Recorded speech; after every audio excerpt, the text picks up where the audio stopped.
All right, so today we're here for district level transformation, actions to align vision and learning environments. We are here today with the amazing Dr. Rhoda Miri Piri-Reed. I will let you introduce yourself first. Hey everyone. Ooh, I'm echoing. Do you hear the echo? No. I'll try this. I'm echoing on my side, but I'll keep talking.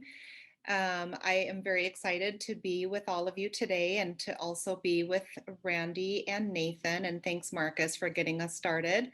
My name is Rhoda Miri Piri-Reed. I'm the superintendent in Hopkins. And previously, I have been a classroom teacher at the middle school level, a high school principal, as well as a district office leader and associate superintendent. And again, I'm really thrilled to be here to share with all of you and can't wait to get started. Randy? Fielding. I'm Randy Fielding. I'm also thrilled to be here. I'm just amazed at what's happening at Education Evolving, and I know quite a few of you on the who are in the chat, and what a great group. It's been awesome to work with Hopkins. We're an architectural and education firm, and to be able to build on their Vision 2031 has just been so exciting. Kind of a dream for us to be able to put in place so many of the ideas we've been thinking about for decades, and to have a transformational leader like Rhoda who was saying yes. So thanks for having us here. And I'm Nathan Stringy. I'm one of the learning designers at Fielding International, and reiterating Randy's point about the amazing things that we've been able to do with Hopkins, such an extraordinary community, really future facing, looking at things like equity and love and supporting every single individual who walks through the doors. So great to be here. And Rhoda, I'm gonna let you take it away. Okay, Nathan. So again, I appreciate this opportunity to share our district-wide vision process with all of you. Not only do I relish opportunities to share with other educators and leaders so that we can get to know each other's work, this also gives me a chance to just reflect on where I am in my leadership after 4 years of being in the role of, I'll call it chief visionary. As we know, the part of the superintendent's role is to envision a new and improved future for her district. And I take that work really seriously. And I'm just really excited to share our process with you. And hopefully you're in a place with your role where you can learn something and apply it to your current context. So we do hope that there's immediate application and learning transfer that we can all engage in after today's session. I've always been the kind of educator that notices physical space, what a classroom looks like, what a school's hallways and common spaces look like, and whether learning areas are open and inviting or boxy and cluttered, or just sort of disorganized in a way that makes everyone's brains feel scattered. And in Hopkins, although we truly do care about our learning environments, what they look and feel like, we didn't start there. We started by asking ourselves, who are we? Who do we want to become? What do we care about? And what do we want to achieve? So this is the story of Vision 2031. An organized whirlwind of visioning and strategic planning activities that have occurred in Hopkins over the last 3.5 years. So in Hopkins, we are truly motivated by our students, who we fondly refer to as our scholars. We are motivated to think differently because we desperately need different results. And we are motivated to think beyond 2 to 3 years out, to in fact think 13 years out, because we need to prepare each kindergarten class for the increasingly VUCA world that they will enter into when they exit our system. And maybe you've heard of that term, VUCA, an acronym that stands for volatile, uncertain, complex, and ambiguous. In Hopkins, we use that term VUCA all of the time. And in fact, as COVID smashed into our universe, this year we all experienced VUCA, right? So we have VUCA now, and our world will increasingly be more and more VUCA. And so we think about what our future holds for our scholars, and therefore in Hopkins we see ourselves as being future focused and forward thinking. And our motivations are reflected in the Hopkins Promise, and you'll see that on the slide there. The Hopkins Promise is that we promise an educational experience for scholars ages 0 through 21 that prepares our scholars to succeed in our increasingly complex, rapidly changing world. Our students will be recognized as global scholars who work collaboratively, disrupt the status quo, and solve some of the world's most complex problems. They are the best and the brightest citizens of tomorrow. Together, we are creating a better world by inspiring each scholar to reach their full potential. And it's really scary to put out a promise, but we believe that we have to hold ourselves to the highest expectation because our scholars need and deserve for us to have high expectations of ourselves and of them. And also on this slide, you'll see the traits of the Hopkins graduate. Our visioning process helped us articulate these traits, and we use them to inform programming and curriculum design. So I'd like you to come back with me in time to 2017 when Vision 2031 came to be. And as I tell this story, I'm going to talk about 6 levers that we pulled to drive the visioning process. And I would argue that these 6 levers are critically important to any school or district-wide visioning process. And I hope that you will soon see why. Lever 1 is about partnerships. Neither a leader nor a district can do this work alone. Back in 2017, we put out an RFP for a strategic visioning thought partner, an organization that would help us craft our vision. And interestingly, none of the respondents offered what we were looking for. And so we were forced to go back to square one and wait for that right organization to come along. We ended up interviewing a firm called Go-Kart Labs after hearing about their work with Spring Lake Park. And after a couple of get to know you sessions, it became evident that Go-Kart would really push our thinking. We wanted someone to bring us outside of our comfort zone, to help us think outside the box. And we really liked that they didn't work with lots of other school districts. They mostly worked in healthcare and higher ed. And so we liked that they would be coming with a different outside of the box lens. And the partnership with Go-Kart Labs was really intense. They helped us facilitate stakeholder engagement groups with parents, staff, and students. They reviewed a tremendous amount of survey data. We organized a 2-day visioning retreat with 60 stakeholders, including parents, school board members, students, school and district leaders. And the product after that 2 days of work was a rich collection of ideas to launch Hopkins from a status quo current state to being future forward and student focused. Go-Kart Labs helped us articulate a coherent narrative of who we were, what we believed, and what we would achieve. And this is the story that we launched with our district staff in our high school auditorium in August of 2018. So lever 2 is about community engagement. No school or organization can reimagine themselves without widespread stakeholder engagement and involvement. Our community engagement in Hopkins was a very powerful component to our visioning process because it was student designed and student led. What happened is we recruited almost 30 junior high and high school age scholars to help us. They got to choose their own team name, ended up calling themselves the Royal Reps. These 7th through 12th grade scholars were interested in acquiring market research skills, and they were also passionate about helping their district. So the Royal Reps worked alongside 5 staff to build a calendar of summer events and then attended those events armed with iPads and survey questions. They engaged with more than 300 community members and parents asking questions about the Hopkins experience. And so this community engagement activity and effort yielded a ton of rich data that was used to inform Vision 2031. One of the highlights for the Royal Reps was presenting their findings to more than 1,000 staff who attended the vision launch in August of 2018. So not only did these adolescents acquire amazing skills such as research, inquiry, de-escalation techniques, yes, with adults in the community, as well as data analysis. And they engaged so authentically with our community. This generated a lot of enthusiasm for what Hopkins was doing to understand our current public image.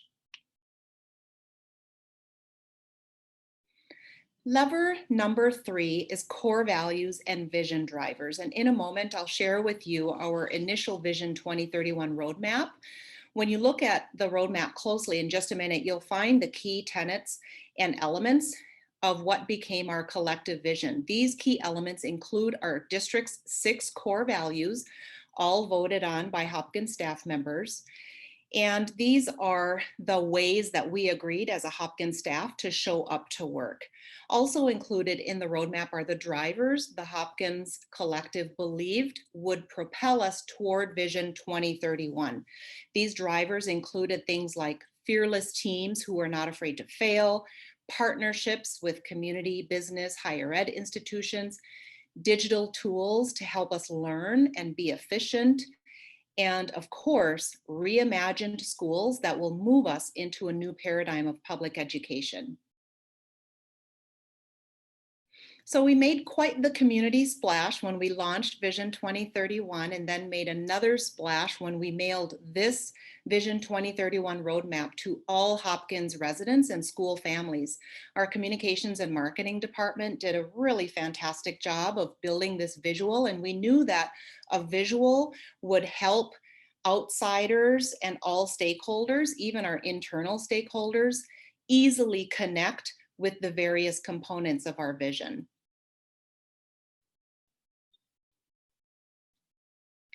So the 4th lever is early adopters. Early adopters are critical to any new vision, change, or program. Early adopters often have a positive relationship with change. They often can easily understand why a change or new vision is needed, and they often possess as well as exude high levels of enthusiasm and support in a way that positively impacts others who are still on the fence. After we launched Vision 2031, we created 9 strategic focus task forces, each aligned with a key element of the vision that needed further exploration. And you'll see the list of those 9 task forces on the left of the slide. Over 200 staff, parents, and students participated on these teams that then generated important recommendations for our system after 9 weeks of meetings. And because the task forces were charged to answer the question, what does success look like in this area? Their recommendations were concrete and tangible, and they have been used to inform our strategies for reaching Vision 2031. Not only did we receive amazing recommendations that we've been putting into practical use, the 9-week effort cultivated 200 plus early adopters, or people within our community who got to know our vision really well, were excited about it, and began championing the vision throughout all of Hopkins. So lever number 5, a learning framework. I wanted to share with you that in Hopkins, there are a few organizations around the world that we pay attention to. One of them is OECD, or the Organization for Economic Cooperation and Development. And it's an international organization that works to build better policies for better lives, and education is a top focus area for them. And the reason we pay attention to this organization is that they consistently acknowledge that all across the world, we are facing unprecedented challenges, social, economic, environmental, and this is due to increasing globalism coupled with technology and AI development at a very rapid rate. And the OECD is developing a learning framework that is future forward, learner centered, and designed to account for the rapid changes across the globe. So the OECD is urging macro and micro education systems, so whether whole country systems, regional systems, districts, schools, to be open and ready for an uncertain future and to prepare our children for it. And what this means for us in Hopkins is that we need a learning framework that articulates not the current best practices, but the next practices that we want to see within the 4 specific domains depicted on this fairly rudimentary graphic organizer. We're polishing this up. So to us, the 4 critical domains include, on the bottom left, curriculum design, in the top left, educator competencies that build scholar pathways or experiences, in the bottom right, scholar success metrics, or the ways we will measure student learning, and in the top right corner, spaces and places, otherwise known as learning environments, which we'll dive into a lot more in just a few moments. So for anybody who wants to have a closer view of this learning framework, we can find a way to share the deck. Some of those words are hard to see. And so Nathan, can you just go back to the learning framework for just a moment? Thank you so much. So in other words, what we're thinking in Hopkins is that if we want to be a coherent system where we've reduced the variation in instructional quality and curriculum design between classrooms by being more explicit and more intentional about what we want our scholars to experience, then we need a learning framework to provide that specific direction.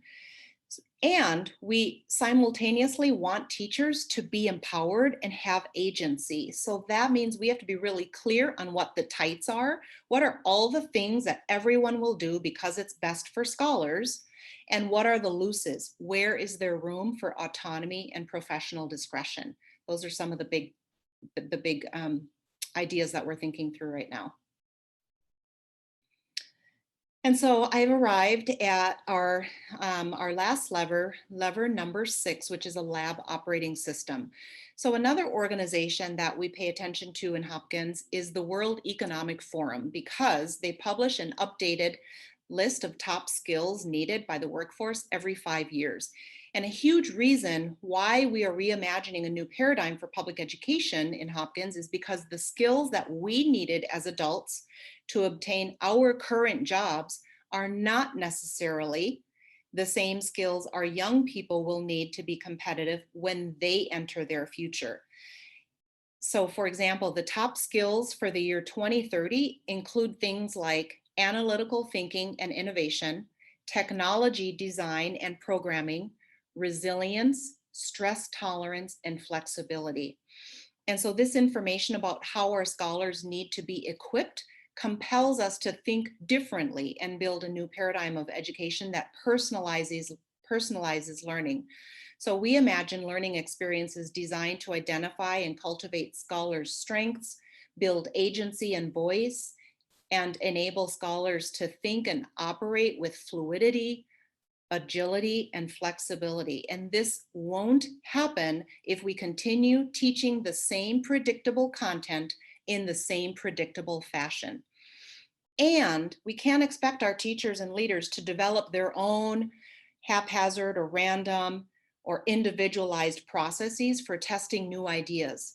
So we worked with Go-Kart Labs to build a lab operating system, and we call it the LOS. The lab operating system, or the LOS, provides an explicit process for all Hopkins staff to follow when they want to solve an instructional problem or create a new learning experience designed to nurture the traits we're looking for in our Hopkins graduates.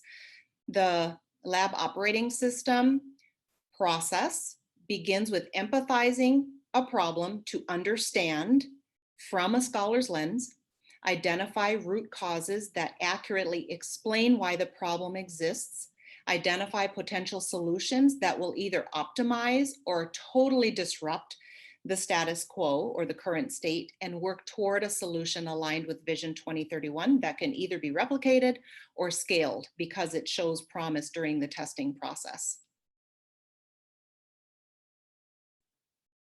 So as I come to a close with this portion of our experience this afternoon, I wanted to end with a slide that shows what all of this is for. So in education, we have that phrase, so what, now what? The so what, now what component of this visioning process is that this visioning process was super time and resource intensive. And the purpose of this process was to create the conditions and the framework for each of our 10 schools, as well as our satellite programs, to reimagine themselves. Because to do all of this work and not have a transformational impact at the school or classroom level would be a great tragedy. Lots of time and people effort wasted. So the whole purpose of our vision, the key elements and drivers of our vision, the lab operating system, to give our schools and school leaders the tools they need to reimagine what school can be for our scholars. This is all very, very important because 13 years of schooling to prepare a graduate for the world and have that graduate be able to be competitive and have a competitive advantage in the world is our collective high stakes problem to solve. So this slide summarizes in some fashion the story of Vision 2031. And while we do have a long way to go, I'm proud to say that we're building a very solid foundation and we have what we need to actualize our reimagining ideas so that we can build that new paradigm that our scholars need and deserve.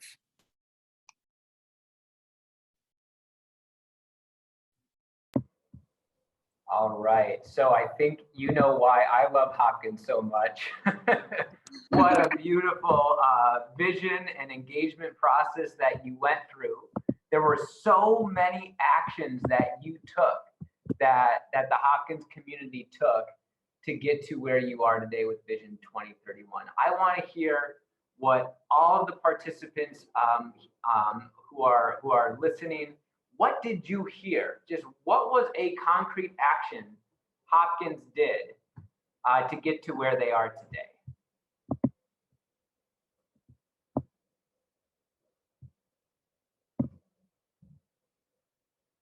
The URL is up top.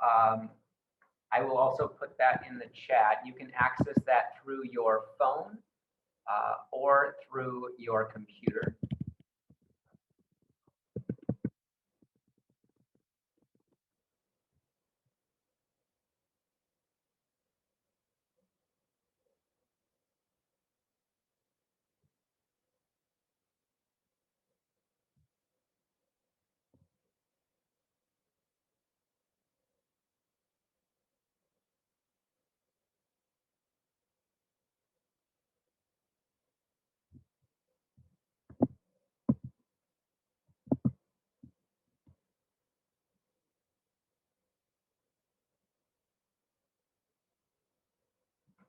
Rhoda, are there any of those that you're seeing that are really speaking to you?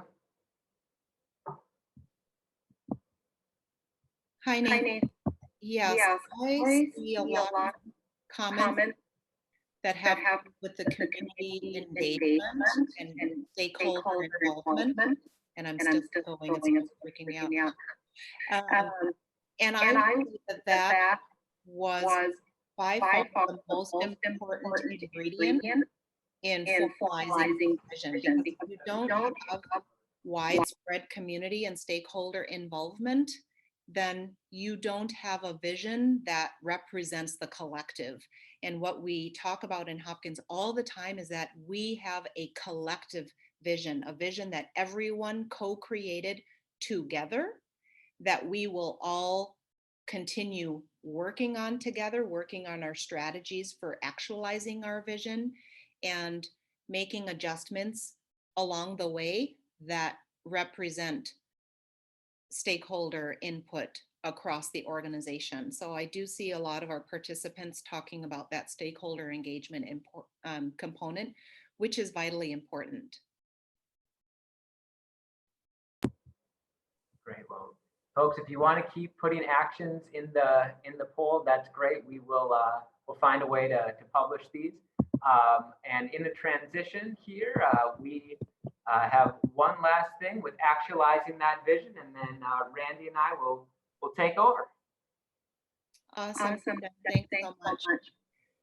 So for all of us today, one of my key messages is that our vision, Vision 2031, is our critical district macro level, macro lever, because there are micro levers and there are macro levers, and this is a macro lever that will help us transform our culture, our instruction, and our physical learning environments to be more student-centered.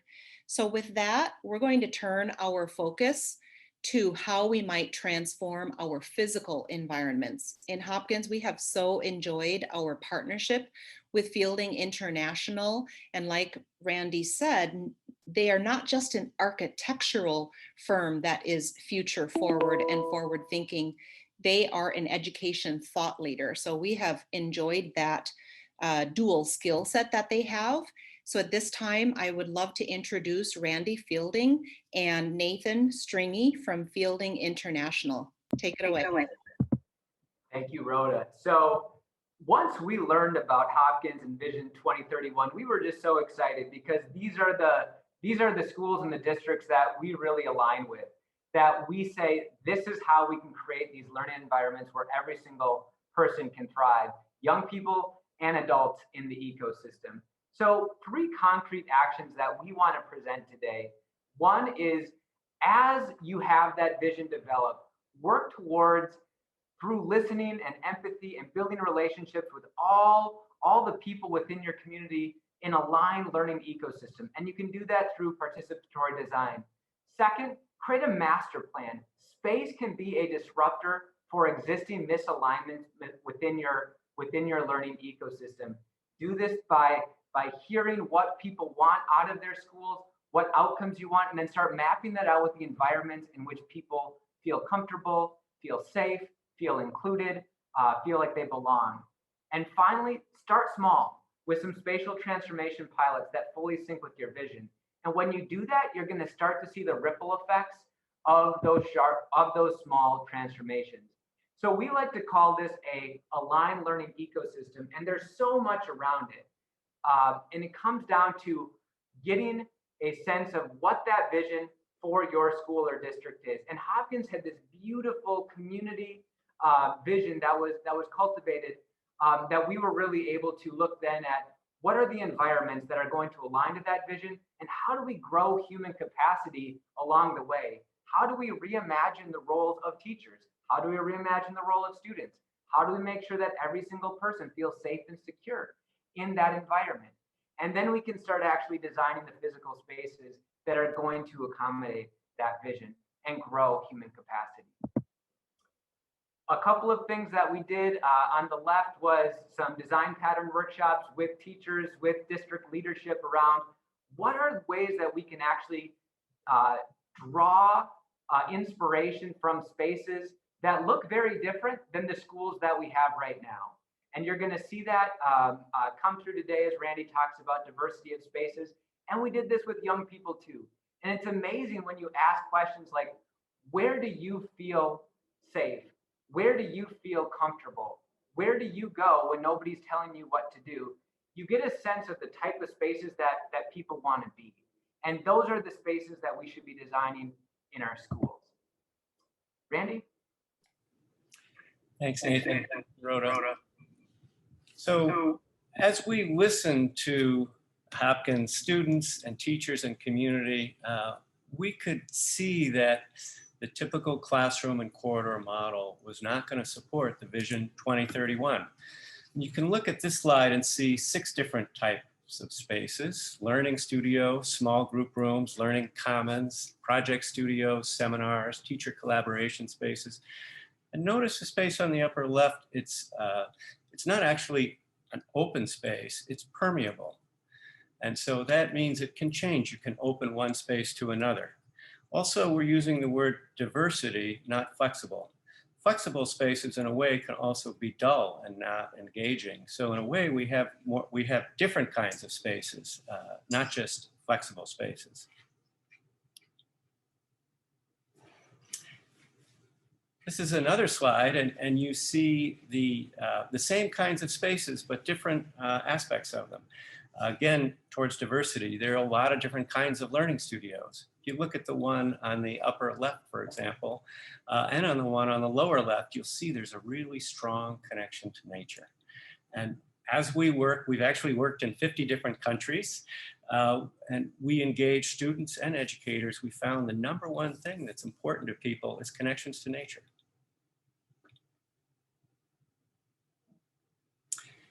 So we're looking at district level transformation. You may be used to seeing one plan at a time, one building at a time, and we find it's helpful to diagram all the buildings and look at them so we can recognize some patterns. And if you look at the each of those blue rectangles is a classroom. And what we see is 10 schools.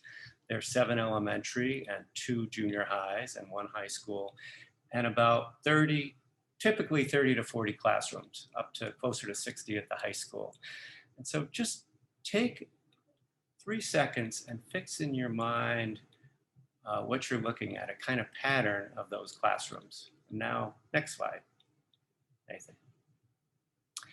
Now look at this, and this would be, instead, we're rediagramming those spaces to be more aligned with Vision 2031. And I know at this small scale, it's very small, but just think about the difference. Go back to the other slide, Nathan. And now forward again to Vision 31. What, if you were to imagine or think of one phrase that characterizes that difference between the two, what would it be? I'll tell you, for me, it might be breathing room. Those spaces in the first slide about what's existing are much more enclosed. It's almost like you're holding your breath. And on this slide, the spaces are becoming more permeable and open.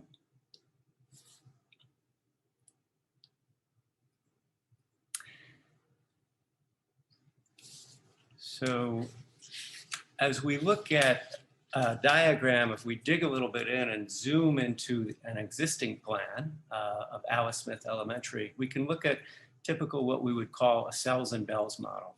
Each space is isolated, and there's a kind of a siloing for both teachers and students. Next slide.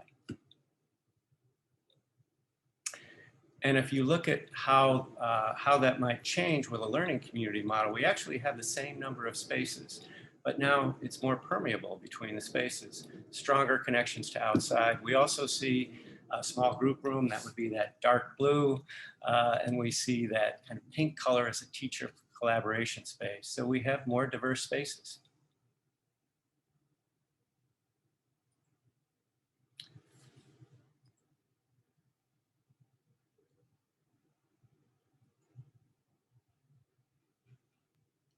So we're going to look at this Alice Smith Elementary School and talk about some of the problems or misalignments with the vision that Hopkins had for its schools. One of the problems from a physical space perspective is that these hallways are long and narrow, and they get almost no natural light. This makes for a couple of problems, a couple of consequences. One, because they get no natural light, they are places that don't feel all that welcoming. They're places that you're not drawn to. But because you're not drawn to them, they also act as a way to make sure that there isn't that breakout space outside of the classroom. And so what you're getting are these isolated classrooms that Randy's going to talk about in a second. A solution in the learning community model is we shorten the hallways and activate them. And this distributes common space so that you're actually maximizing your spatial footprint so that everything is a learning space. Rather than compartmentalizing or isolating or siloing those classrooms, because you're having the corridor space as learning space, it actually makes for a much more collaborative, inclusive learning environment.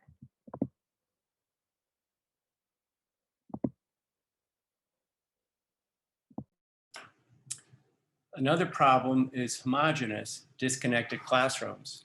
And as we look at this diagram, we can see all of the classrooms are completely separate, and they're all approximately the same. We don't have that diversity that you need in a VUCA world.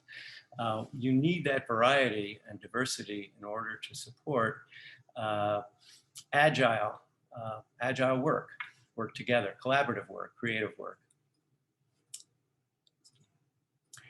And so we look at this solution, we can see spaces that'll look at the photo in the lower right, you can see how you're supporting more active, collaborative, and individual learning instead of one kind of learning. Another problem is an enclosed courtyard with no exterior vistas. Now, Randy mentioned earlier, we hear from people all over the world that connections to nature and outside are of high importance, but when you have an enclosed courtyard with no exterior vistas, it feels very much like a space you don't want to be. It doesn't get very good lighting, and therefore they're really not used very well.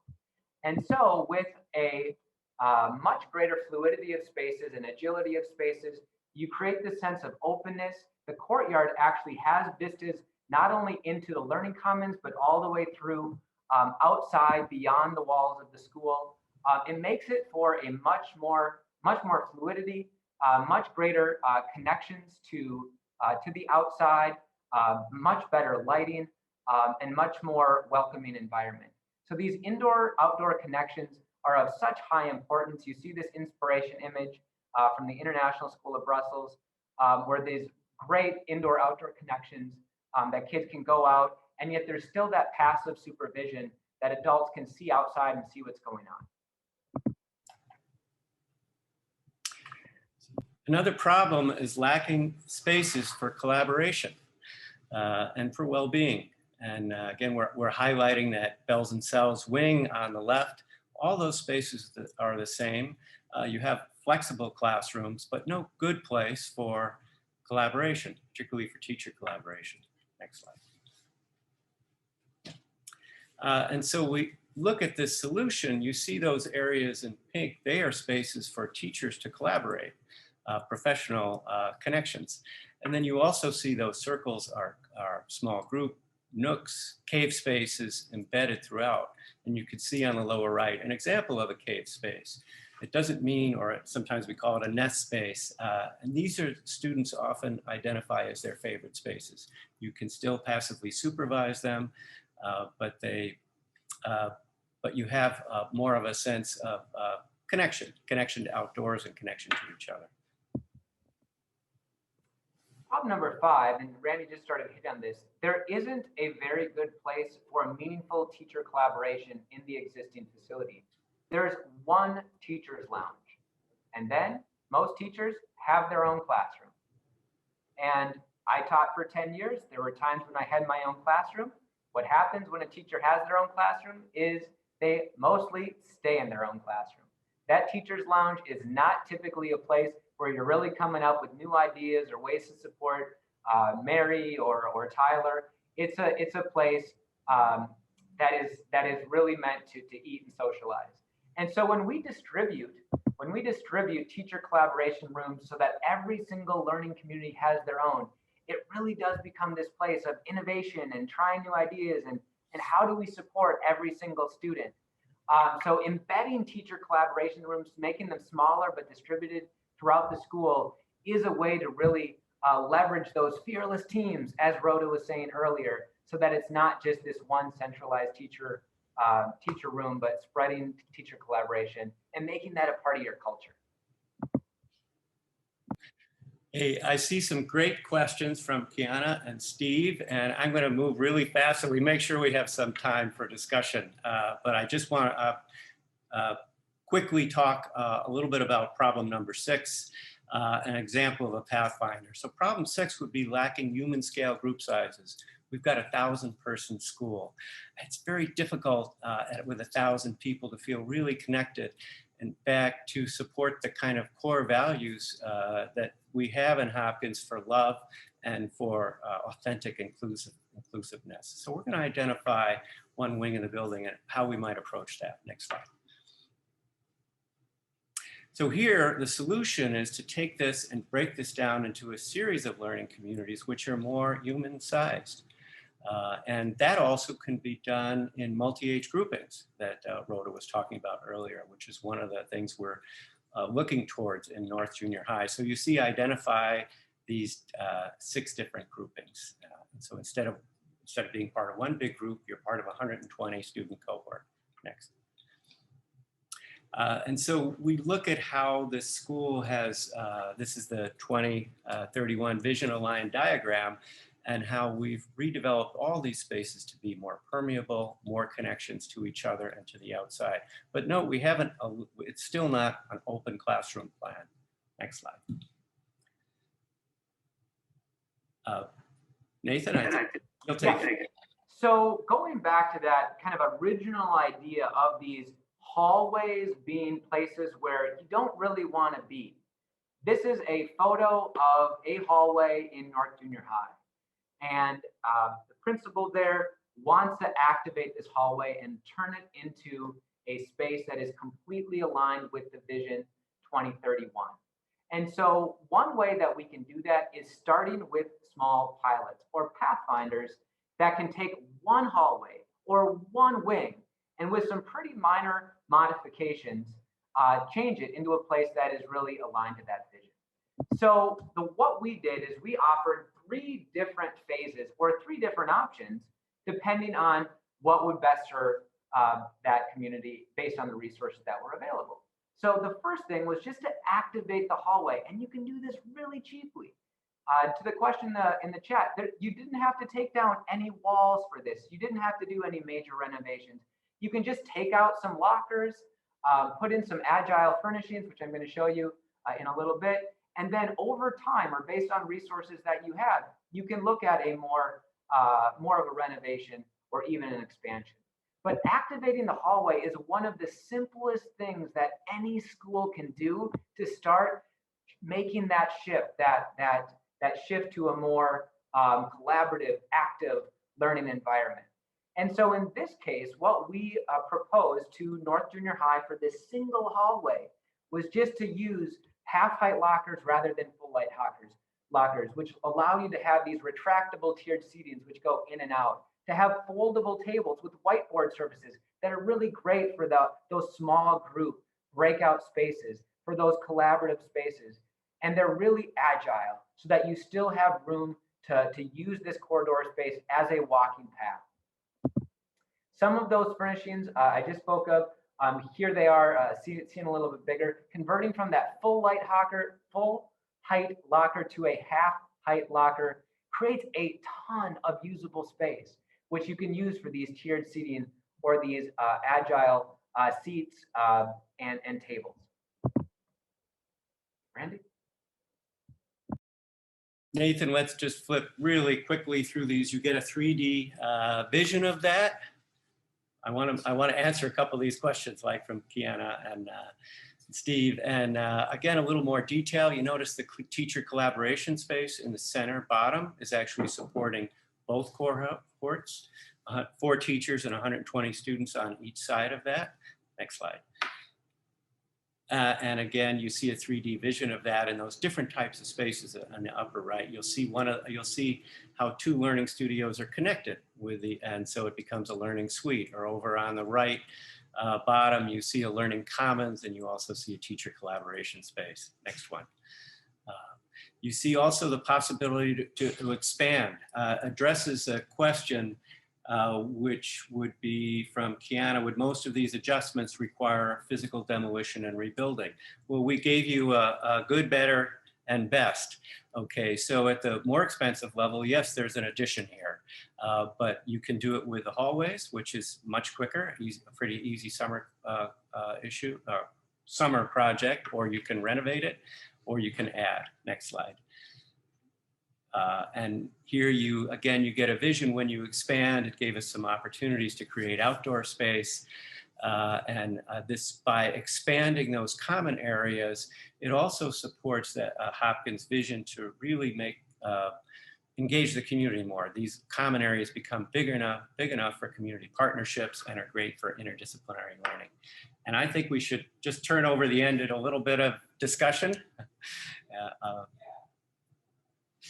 Randy, so right now, if you want to stay and just have an informal Q&A for the last 10 minutes, that's kind of the plan here. If you did want to go into a breakout room, I know we had over 100 people sign up for this, so we weren't sure if we kind of wanted to give people an option of choose your own adventure.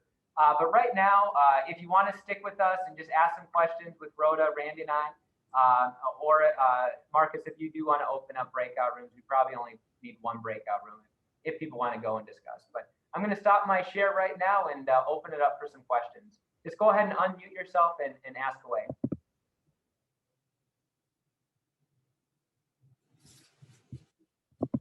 I went ahead and invited everyone to a breakout room, and you can just deny that invitation if you'd like to stay put. Thanks, Marcus. I think Steve Kelly's question is great about would maximizing use of teacher collaboration space require new daily schedules and processes? And I think it's a question for Rhoda or Nathan. Both of you have a lot to say about that. I would start by saying I see time and space working together, that you have to look at the goals that you have for your learners. What type of learning do you want? And looking at schedules, daily schedules, weekly schedules, and yearly schedules to see how that fits into the vision that you have. So I would say it could mean that you could change your time, but I also say it wouldn't have to. You could. I've taught in a school that used shared space in a very conventional way, that I didn't own my own classroom, that used a very traditional schedule. So you wouldn't have to change your schedules, but I would say take a long, hard look at time, the way that you're using time as a resource, as an asset that really does align to your vision. Rhoda, I don't know if you'd like to add anything. Yeah, I would agree. And, you know, I think it depends on who's using the space and what the collaboration goals are. So if there are teachers who are, so for example, our vision is to begin designing and delivering transdisciplinary learning for students.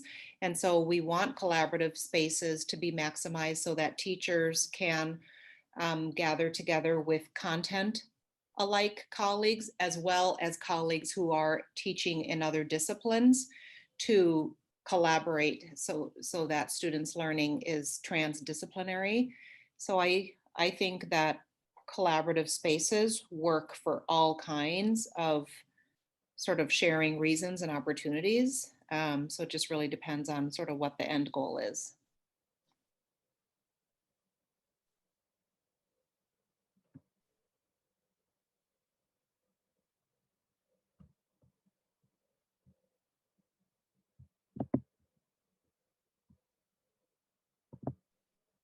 Is there anyone in the virtual space who has some kind of an instructional or learning or space or vision dilemma that's keeping you up at night that you could use some thought partnering on? We could also use the time for that.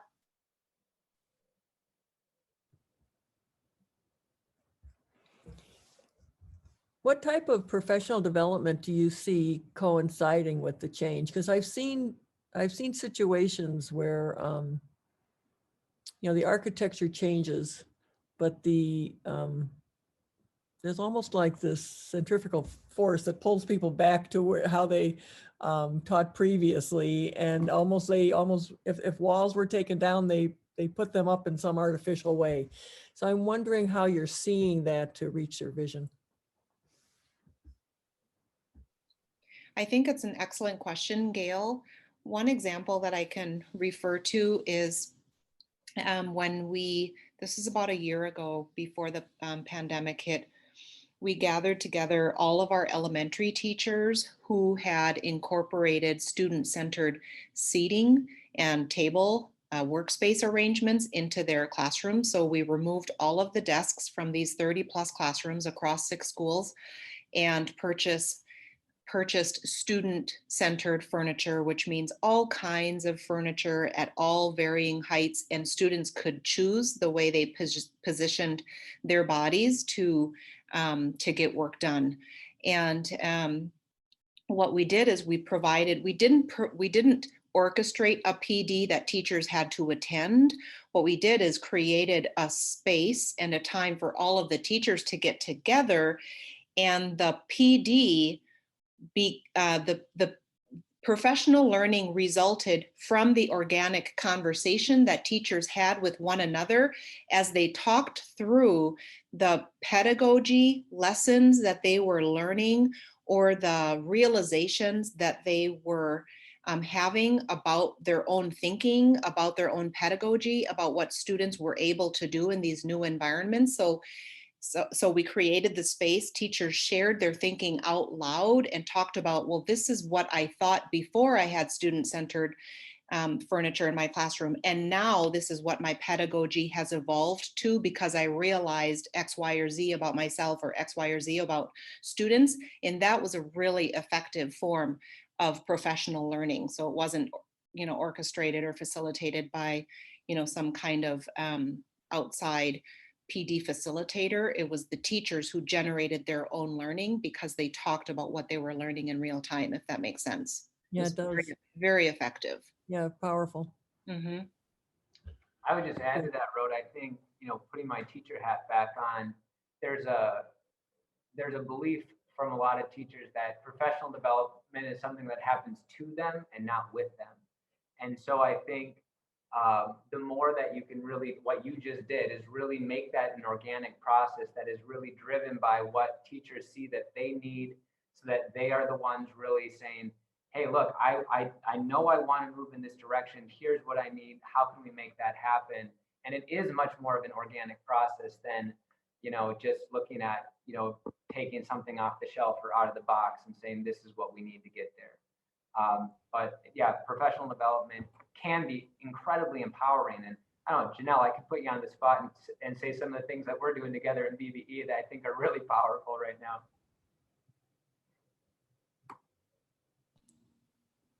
Right. So, I mean, it is, we're working with Nathan right now of creating a school within our district. And we've really talked about those, what are the 4 pillars that we really want to put in place? What is most important, and creating the structures. And when we talk about space, that is going to be connecting to one of our pillars. And so I think it's also important to not only hear from the teachers' voices, but I think also bringing your students' voices to the table, because they are the ones, when they talk about their space and their different seating choices, that to me is the most powerful statement that can be put with if you want to talk about teacher PD. Great point. So on the surface, this isn't a space question, but the learning objectives that are identified in the plan aren't necessarily conducive to the use of standardized tests. So when you talk about using student metrics, what kinds of metrics are you thinking about? It's a good question, Steve. Thanks for that question. So what we mean is, if we have identified the attributes, the traits, the skills that we think students will need in the year 2031, such as being competent and having their own voice, being empathetic and being able to create conditions for other people to be empathetic, such as critical thinking or transdisciplinary thinking, then we want to identify instruments or performative assessments that will help us measure the degree to which students are learning these skills and attributes during their 13-year trajectory. Because right now, the MCAs, for example, measure math and reading. And yes, we want our students to be competent in literacy and numeracy and mathematics, but there are some other traits and important skills that we want our students to acquire and be masterful at that are currently not assessed in the metrics that we have. So for example, there's like an engagement assessment that the University of Minnesota uses to measure to what degree students are engaged in their learning. So how can we identify assessments and tools that will help us measure the things that we said are important for students to learn. So that's kind of what we're thinking about. Thanks. That's one of the challenges we've been facing at Innovative Quality Schools is to help our charter schools identify alternative ways to evaluate the successes that they're achieving, because sometimes the MCAs don't tell the whole story.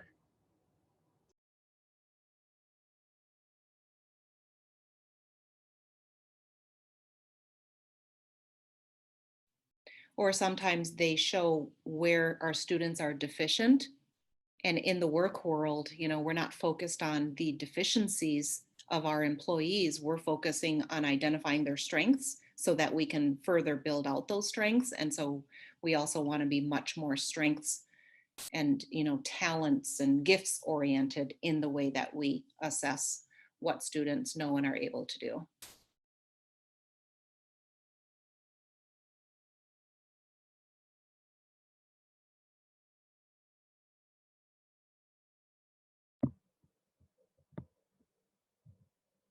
Well, I know we're at time here. I think Marcus put a survey in the chat. If you could take that really quickly. Thank you all for being here today. Please reach out to any of us, myself, Rhoda, or Randy. If you'd like to follow up with anything, we're open to connecting. And really, this is about district level transformation and taking these concrete actions. So thank you for being here, and we'll be in touch. Thank you all. Pleasure. Thanks, Nathan. Thanks, Randy. Thank you, Marcus. And thank you, everyone. Thank you.